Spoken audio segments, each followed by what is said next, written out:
refer to myself as an atheist. Well, I am an atheist now, but I kind of kept jumping from back and forth between theism and atheist. But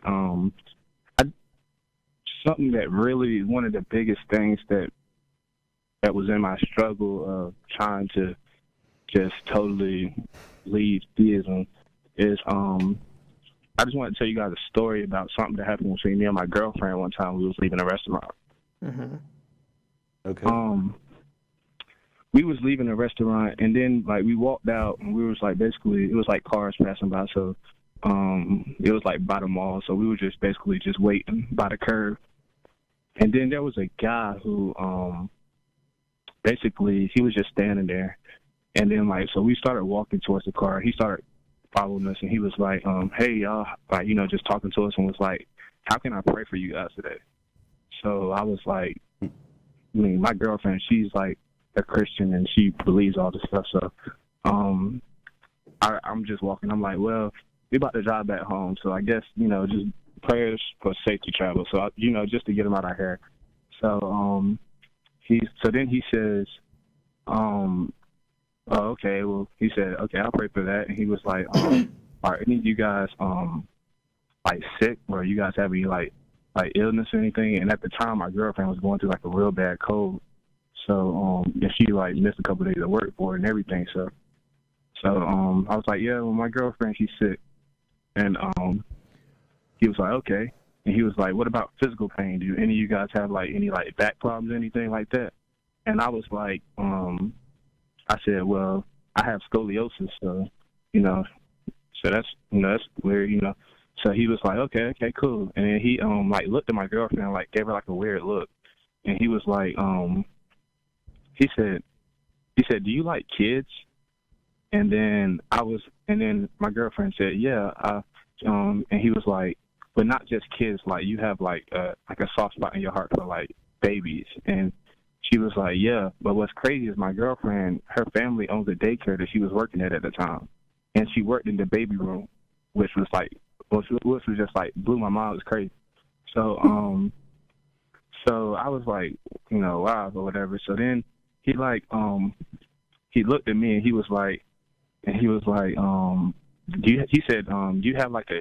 said, you have a younger brother, right? And I was like, yeah. He was probably about 3 or 4 years younger. And I said, yeah, I have a little brother and he's 4 years younger than me. And he said, you probably don't want him, doing making some of the same mistakes you made. And then it was kind of crazy because a week before that, I was talking to my little brother on the phone because this was my junior year in college. And my little brother was just coming out of high school. So he was getting ready to come to college, and I was telling him mistakes not to make, stuff like that. So then the last thing he looked at me and said, he was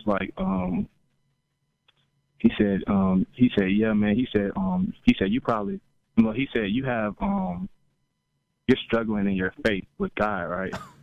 And I was like, yes. I was like, I don't really believe that. And he said, yeah. He was like, God just wants you to know that he loves you still, and he's going to continue to love you.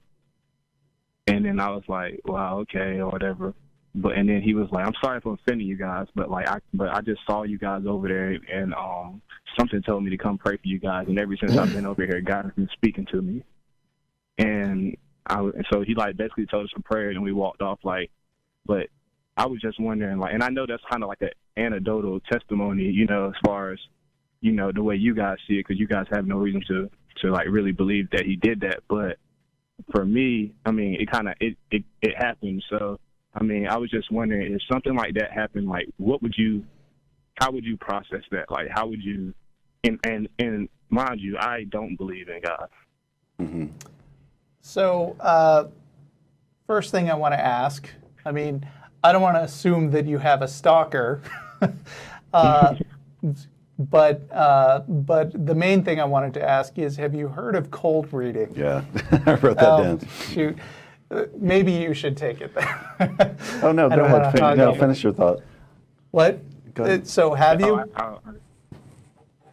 Have I what? Have you heard of cold reading? No, I haven't. So there are professional psychics, and let's put some quotes around the word psychics.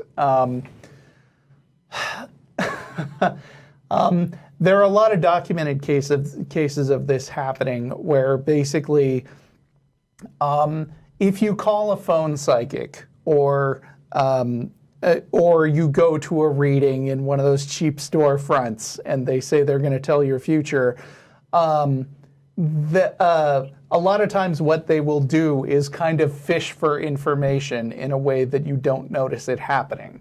I mean, for one thing, a statement like, "I bet you're struggling with your faith," is a really easy one to make because I think even a committed religious person would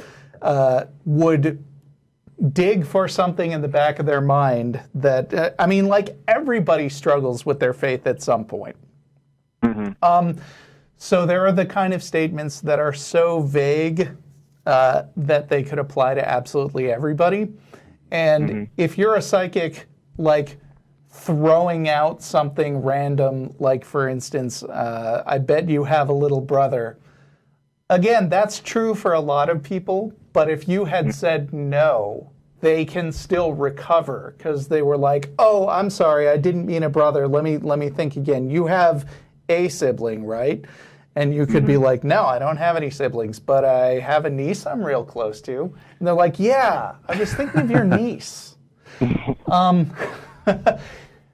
Like, when it lands, when it feels like it's very specific personal information about you, the human mind has a way of filling in the details and thinking that they know a lot more about you, when in fact they just maybe that guy does that to everybody he meets, for all you know.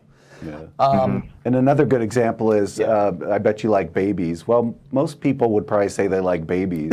If he had said, who would say, "No, I hate babies"? If he said, I bet you work in a daycare center taking care of babies," that would be a lot more impressive. Right. But the fact that I like babies, and then it pops into her head, "Hey, I work with babies. That's remarkable." But he didn't say that. He just said, "I bet you like babies." So that's another cold reading technique, is you say something really general, and then people kind of try to fit that in to their lives, and then it sort of seems like a hit when it really isn't. Also, another thing is, like you said, like, that me and John, we have no way of knowing that this actually happened. I don't doubt that that you described it pretty much as you remember it, but there's another thing that happens, because since people look for patterns in things, a lot of times they will retroactively adjust their memories because the story sounds cooler in their heads. So I've heard this from professional stage magicians, which is that, I did this pretty simple, straight up conjuring, a sleight of hand trick. And then later I heard this guy describe the trick to his friend, and he added all this detail that I didn't even do, and it made the trick sound way more impressive. And I just let it go and didn't let it happen because, hey, who doesn't want to sound like a better magician? People do that, and it's not it's not a criticism of your memory in particular. It's just you ought to be aware that this can happen because memories are vague and malleable. Yeah, I understand that, but I mean, I didn't want to come as like that. I wasn't even believing in that stuff anyway. Yeah, but even if you don't want to, your mind sometimes does it for you. Okay, I get what you're saying.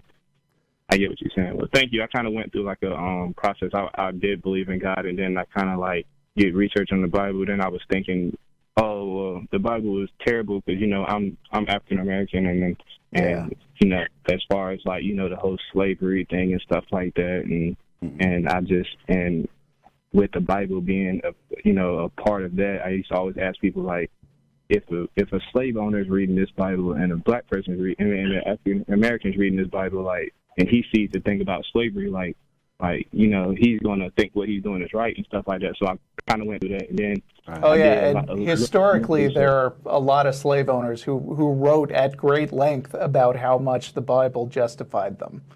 So I mean that's not just speculating. Yeah.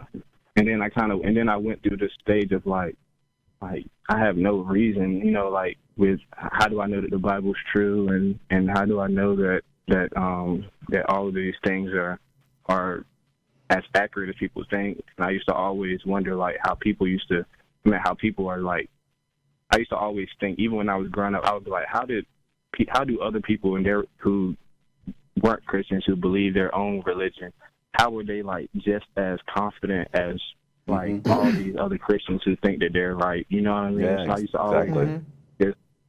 to always they used to always blow my mind, because I know people aren't like just that crazy, like to where, you know what I mean? So I just kind of realized that, like, you know, most of the time the household that you're brought up in is kind of what you're going to be. That's what you're going to, most of the time, not in all cases, but a lot of the time, that's what you are, you know, taught to believe. So right. I kind of did more research on it. I watched a lot of you guys' shows. You know, I'm a big fan of the show and stuff like that, and I learned a lot.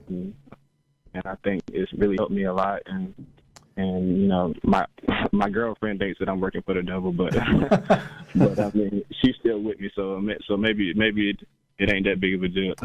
Yeah. Well, but hope your relationship is solid enough to last through that. I do too, but keep how I feel.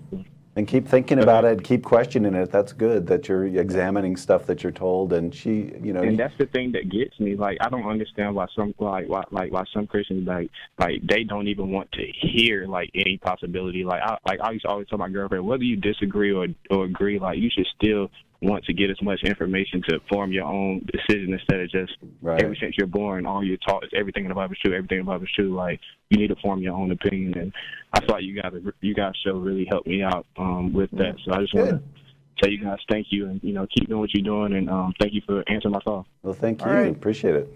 Yeah, thanks. All right. Bye.